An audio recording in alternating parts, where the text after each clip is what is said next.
Halo, selamat pagi anak-anak. Bagaimana kabar kalian hari ini? Semoga sehat ya. Berjumpa lagi dengan Bapak. Di pertemuan kali ini kita akan membahas tema 7, subtema 2 tentang perkembangan teknologi produksi sandang. Siapkan diri kalian, siapkan buku catatan kalian. Enjoy this video.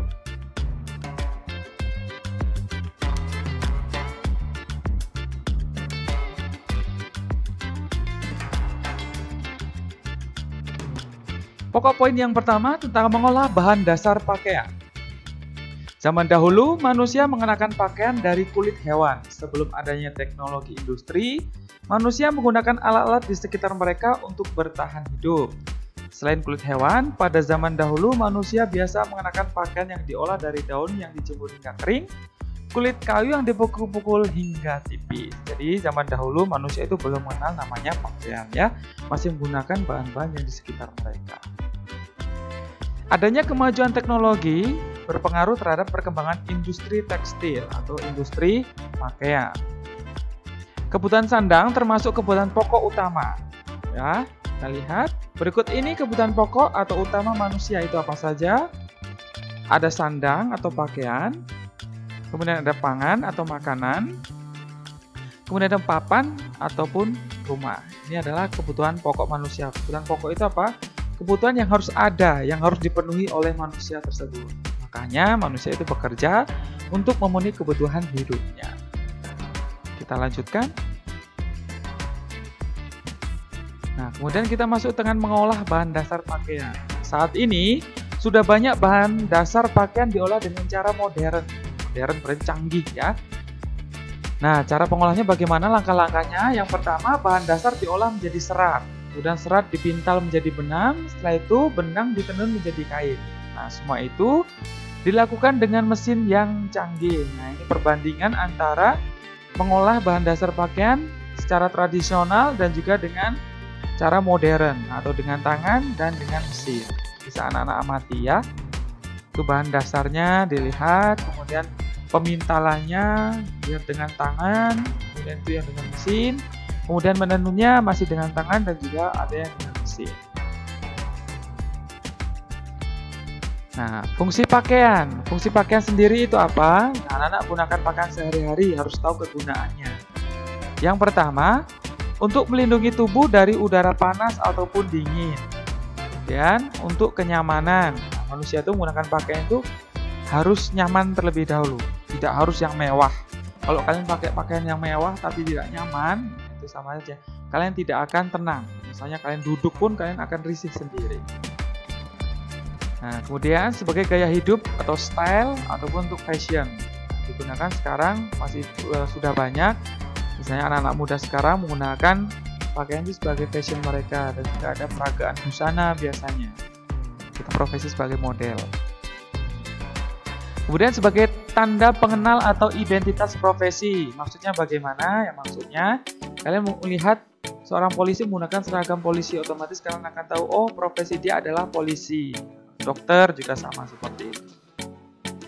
Kemudian sebagai status gender atau jenis kelamin. Nah, ini maksudnya pembedaan status, misalnya yang pakai rok itu adalah jenis kelaminnya perempuan. Apakah ada laki-laki yang menggunakan rok? Nah, itu perlu dipertanyakan ya.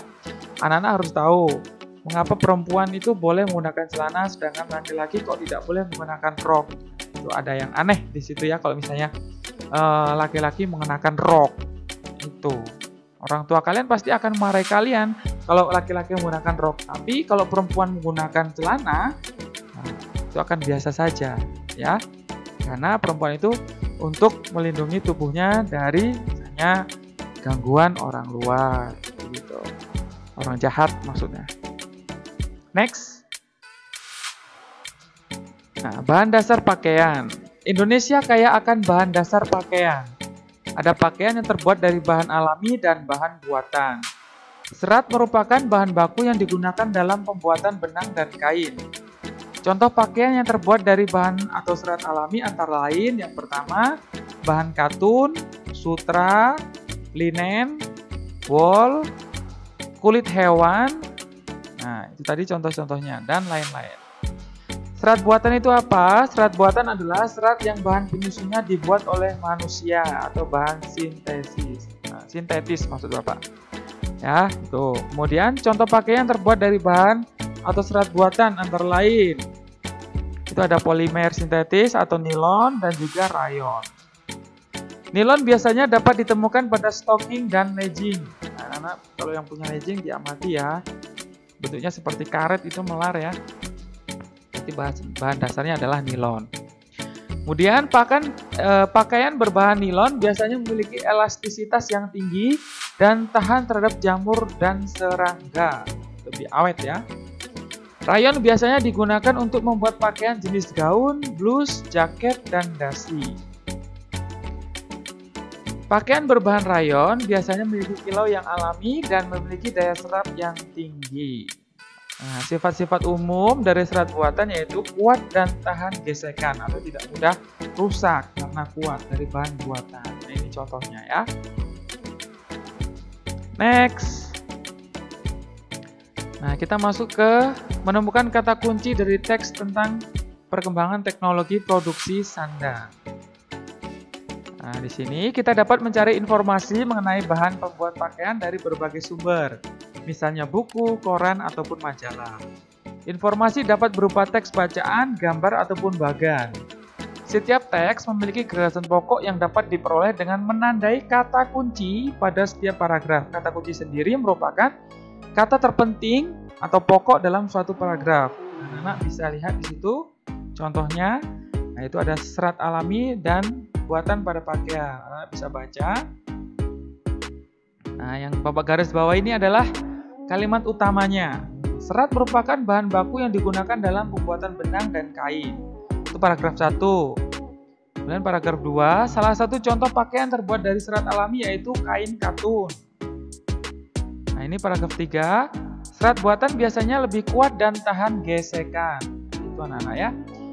Kita lihat di situ paragraf pertama kata kuncinya adalah serat.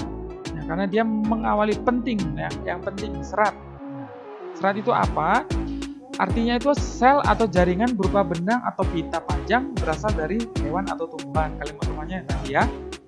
Kemudian paragraf 2, kata kuncinya adalah serat alami. Serat alami adalah serat yang dihasilkan oleh tumbuh-tumbuhan, hewan digunakan sebagai bahan pakaian. Sedangkan serat buatan itu apa? Serat buatan sama aja dengan serat sintetis, ya. Itu ada anak-anak. Jadi kata kuncinya itu kata yang terpenting dari sebuah paragraf, ya. Masing-masing paragraf memiliki kata kunci berbeda-beda, ya, tidak selalu sama. Bapak ingatkan lagi, kalimat utama yang dibahas di kelas 3 ini adalah kalimat utama yang terletak pada awal paragraf. Kita belum bahas yang di akhir, di tengah maupun campuran ya. Nah, untuk mempertegas lagi, Bapak ingin kalian berlatih tentang menemukan kata kunci dari teks tentang perkembangan teknologi produksi sandang ya. Nanti silakan anak-anak kerjakan di buku latihan kalian masing-masing, latihan bahasa Indonesia. Jika sudah selesai, silahkan nanti difoto, kemudian dikirimkan secara WA pribadi ke Bapak ya. Batas waktunya diusahakan, tugasnya hari ini, selesaikan hari ini juga. Jangan menunda-nunda pekerjaan. Karena apa? Nanti bisa menumpuk. Ya. Kata kuncinya, anak-anak lihat kata yang terpenting dari suatu paragraf tersebut. Mintalah pendampingan dari orang tua kalian. Karena ini sifatnya masih latihan, jadi Bapak hanya ingin melihat dulu pemahaman kalian sampai di mana. Oke? Silahkan. Selamat belajar. Tetap sehat. Stay di rumah. Biasakan 3M. Oke? Salam sehat. Salam semangat. See you and bye-bye.